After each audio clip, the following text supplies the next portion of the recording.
ഓം ശ്രീ മഹാഗണപതിയൈ നമഃ. ഓം ശ്രീ സരസ്വതിയൈ നമഃ. ഓം ശ്രീ ഗുരുഭ്യോ നമഃ. ഓം ശ്രീ കൃഷ്ണ പരമാത്മനേ നമഃ. ഇന്ന് നമുക്ക് നാരായണീയം ദശകം 5-ലെ 4-ാമത്തെ ശ്ലോകം പഠിക്കാം. നമുക്ക് ശ്ലോകം ചൊല്ലാം.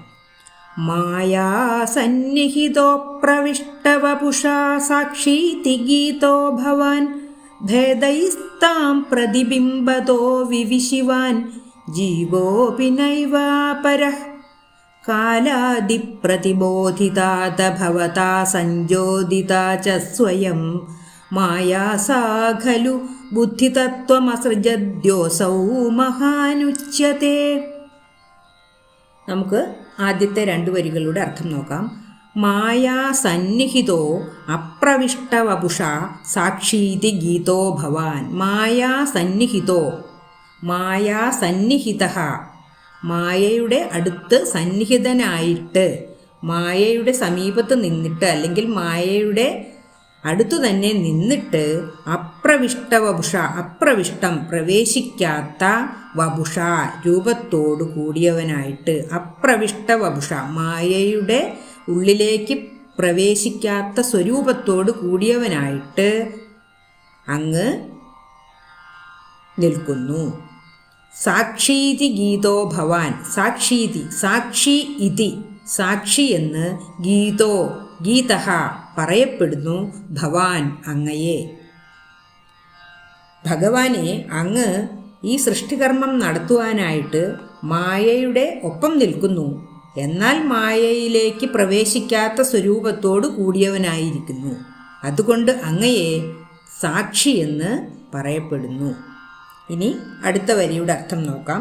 ഭേദൈസ്താം പ്രതിബിംബതോ വിവിശിവാൻ ജീവോപി നൈവാപരഃ. ഭേദൈസ്താം പല ഭേദങ്ങളോടെ, പ്രതിബിംബതോ പ്രതിബിംബരൂപേണ, വിവിശിവാൻ പ്രവേശിച്ചിരിക്കുന്നു, ജീവോപി ജീവഃ അപി ജീവാത്മാവ് ആയിട്ട് പ്രവേശിച്ചിരിക്കുന്നു, നൈവാപരഃ നയേവ അപരഃ നയേവ അല്ല തന്നെ, അപരഃ മറ്റാരും. പല രൂപഭേദങ്ങളോടെ പ്രതിബിംബരൂപേണ ഈ സൃഷ്ടികളിൽ ജീവാത്മാവായിട്ട് പ്രവേശിച്ചിരിക്കുന്നതും അങ്ങല്ലാതെ മറ്റാരും അല്ല തന്നെ. കാലാദി പ്രതിബോധിതാത ഭവതാ സഞ്ജോദിതാ ച സ്വയം. കാലാദി, കാലം മുതലായ, കാലം, കർമ്മങ്ങൾ, വാസനകൾ തുടങ്ങിയവയാൽ, പ്രതിബോധിത അധ പ്രതിബോധിത ഉണർത്തപ്പെട്ടവളും, അധ പിന്നീട്, ഭവതാ അങ്ങയാൽ ഭഗവാനാൽ, സഞ്ജോദിത പ്രേരിപ്പിക്കപ്പെട്ടവളും, ച പ്രേരിപ്പിക്കപ്പെട്ടവളും ആയ, സ്വയം മായ ആ മായ സ്വയം, സാ ഖലു ആകട്ടെ ആ മായ സ്വയം ആകട്ടെ, ബുദ്ധിതത്വം അസൃജത് ബുദ്ധിതത്വം ബുദ്ധിതത്വത്തെ, അസൃജത് സൃഷ്ടിച്ചു, യഹ് സൗ യഹ അസൗ അതിനെ തന്നെയാണ്, മഹാനുച്യത്തെ മഹാൻ മഹത്തത്വമെന്ന്, ഉച്യത്തെ പറയപ്പെടുന്നത്. പിന്നീട് കാലശക്തി, കർമ്മങ്ങൾ, വാസനകൾ തുടങ്ങിയവയാൽ ഉണർത്തപ്പെട്ടവളും അങ്ങയാൽ പ്രേരിപ്പിക്കപ്പെട്ടവളുമായ ആ മായ സ്വയം തന്നെ ആകട്ടെ, ബുദ്ധിതത്വത്തെ സൃഷ്ടിച്ചു, അതിനെ തന്നെയാണ് മഹത്തത്വമെന്ന് പറയപ്പെടുന്നത്.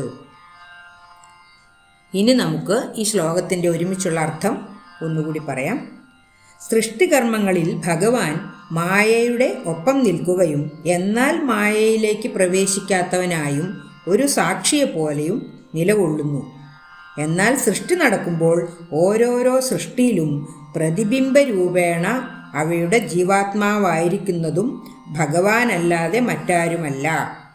അതായത് ഉദിച്ചു നിൽക്കുന്ന ചന്ദ്രബിംബം ഭൂമിയിലെ ഓരോരോ ജലാശയങ്ങളിലും ഓരോ ചന്ദ്രനായി പ്രതിബിംബിക്കുന്നത് പോലെ അങ്ങാകുന്ന പരമാത്മാവ് ഓരോ ജീവജാലങ്ങളിലും ജീവാത്മരൂപത്തിൽ പ്രതിബിംബിക്കുകയാണ് ചെയ്യുന്നത്.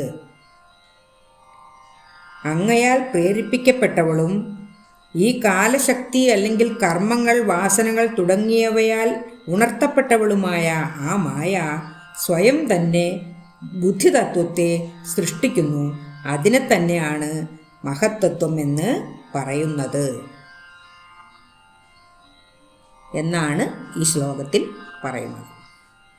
മായാ സന്നിഹിതോ പ്രവിഷ്ടവപുഷാ സാക്ഷീതി ഗീതോ ഭവാൻ ഭേദൈസ്താം പ്രതിബിംബതോ വിവിശിവാൻ ജീവോപി നൈവാപരഃ കാലാദിപ്രതിബോധിതാത ഭവതാ സഞ്ജോദിതാ ച സ്വയം മായാ സാ ഖലു ബുദ്ധിതത്വമസൃജദ്യോസൗ മഹാനുച്യത്തെ. നമുക്ക് ശ്ലോകം ഒന്നുകൂടി ചൊല്ലാം. മായാ സന്നിഹിതോ പ്രവിഷ്ടവപുഷാ സാക്ഷീതി ഗീതോ ഭവാൻ ഭേദൈസ്താം പ്രതിബിംബതോ വിവിശിവാൻ ജീവോപി നൈവാപരഃ കാലാദി പ്രതിബോധിതാദ ഭവതാ സഞ്ജോദിതാ ച സ്വയം മായാ സാ ഖലു ബുദ്ധിതത്വമസൃജദ്യോസൗ മഹാനുച്യത്തെ. അഞ്ചാമത്തെ ശ്ലോകവും അതിൻ്റെ അർത്ഥവും അടുത്ത വീഡിയോയിൽ ചെയ്യാം. സർവത്ര ഗോവിന്ദനാമ സങ്കീർത്തനം ഗോവിന്ദ ഗോവിന്ദ. ഓം നമോ ഭഗവതേ വാസുദേവായ. ഓം ശ്രീകൃഷ്ണ പരമാത്മനേ നമഃ.